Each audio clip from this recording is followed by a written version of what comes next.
Ukiangalia vizuri hata pale Nyankumbu wa mjini wanaojifanya wanywa chai tumewachapa. Sasa kumbe rai yangu ni nini? Leteni watoto, toeni watoto Kasamwa, toeni watoto Bwihegule, toeni watoto Kalangalala, toeni watoto mikoa mingine. Leteni Nyakato sekondari. Kuna mashine ziko hapa zinajua kufanya kazi. Sasa maana yake nini? Tunaenda sasa kutengeneza hiyo miundombinu. Nimetoa 500,000 mwaka kesho nikifika hapa. Sasa nikishakupa 500,000 si ni miezi miwili umeme unawaka. Tunaanza kufikiria habari za printer, habari za kompyuta na mambo. Na yenyewe mnayo wewe mambo si ndo hayo sasa. Sasa maana yake tulileta kama. Kwa hiyo maisha sasa angalau yawe bamba mweti. Si ndo hivyo?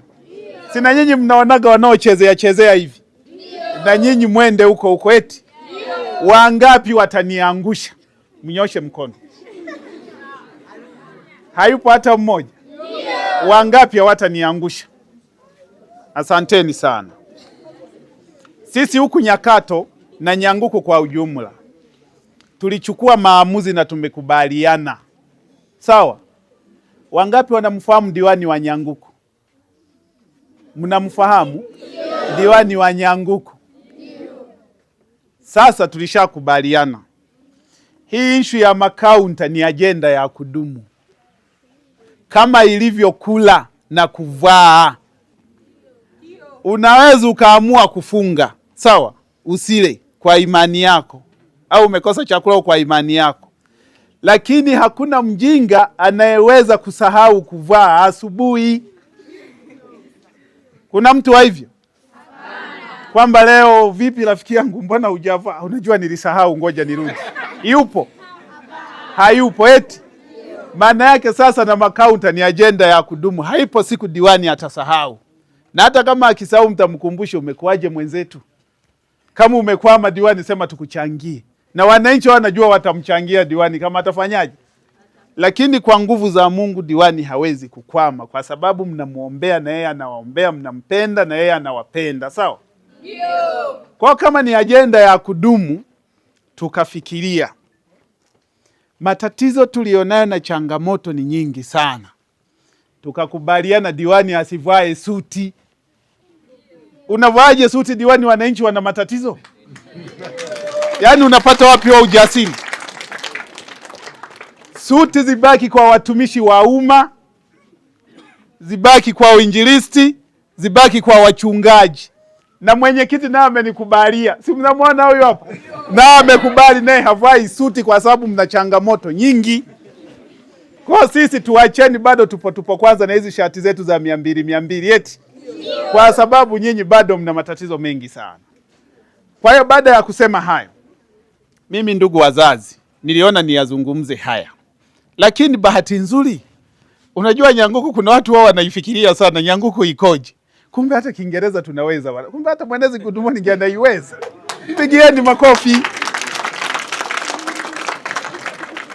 Bana watu wao wachelewe wanasema wanasiasa hao wanapiga tu Kiswahili. Nimesikia na good morning. Mwenezi lete mkono bana. Na ndio maana mnamuona amechomekea. Kaupiga mwingi kwenye kuchomekea mpaka walimu hawafuati. Muongezeeni makofi. Anapomleta mwanafunzi hapa, tena mzazi anaanza kufikiria mambo mengine. Aoze, mtoto ampeleka akaanze bodaboda, amtoe kwenye shule. Sasa hapo ndio tunakosana na wazazi pale. Kwa hiyo hili mheshimiwa ulione. Wazazi wa Nyakato sio wabaya. Wanapenda sana maendeleo. Lakini waga wanabweteka tu kwa kitu kidogo sana. Sasa waelewa wazazi, elimu ni gharama. Wazazi wenzangu, elimu ni gharama. Ili ukae vizuri kwenye nyumba nzuri, kila kitu kiwe kizuri, mtoto huyu awe amesoma. Licha ya kuajiriwa, mtu akipata elimu ana mbinu nyingi. Akipata tu elimu ana mbinu nyingi sana. Naona? Ana mbinu akafanye nini, aende kwenye mashirika, afanye nini ili mtoto wake anemeki. Mwalimu Godson Severiani Godiani, ni mkuu wa shule ya sekondari Nyakato Geita. Tunashukuru sana kwa ujio wa diwani na programu ya diwani ambayo imekuwa ikifanyika toka mwaka jana. Amekuwa akitoa madaftari kwa wanafunzi wanaowahi kuripoti ndani ya siku 3. Na hii imekuwa na mwitikio mkubwa sana kwa sababu inasababisha watoto wanawahi kuripoti shuleni. Mfano wanafunzi mpaka sasa tulikuwa tumepangiwa wanafunzi 69, lakini hadi saizi 70% ya wanafunzi wamesharipoti shuleni, na ni kwa sababu ya hiyo pia motisha ya kupata madaftari ya mheshimiwa diwani. Kwa hiyo tunashukuru sana, inaamsha hali ya wanafunzi kuripoti shuleni, lakini inasaidia pia wanafunzi ambao pia kiuchumi hawako vizuri wanapata, au wazazi wao hawako vizuri wanapata madaftari ya kuweza kutumia. Kwa hiyo kunakuwa hakuna shida pale hata mwalimu anapokuwa anatoa mazoezi darasani au kwa ajili ya kutoa notes za darasani. Kwa hiyo wanafunzi wote wanafanikiwa kuandika na kufanya mazoezi bila kuwa na changamoto yote ya kiuchumi, especially kwa wale ambao wazazi wao hawana uwezo. Namshukuru diwani kwa kutupa zawadi ya daftari 10. Kwa maana hiyo tunaahidi kusoma kwa bidii. Na zitakuwa na motisha gani kama wanafunzi? Ni furaha kwetu kwa wanafunzi kwa sababu tumepunguziwa mzigo wa kununua daftari kwa ajili ya notice na vitu vingine. Kwa sasa hivi ni mwendo wa kusoma tu. Kwa sasa ni mwendo wa kusoma. Na muahidi nini mheshimiwa diwani?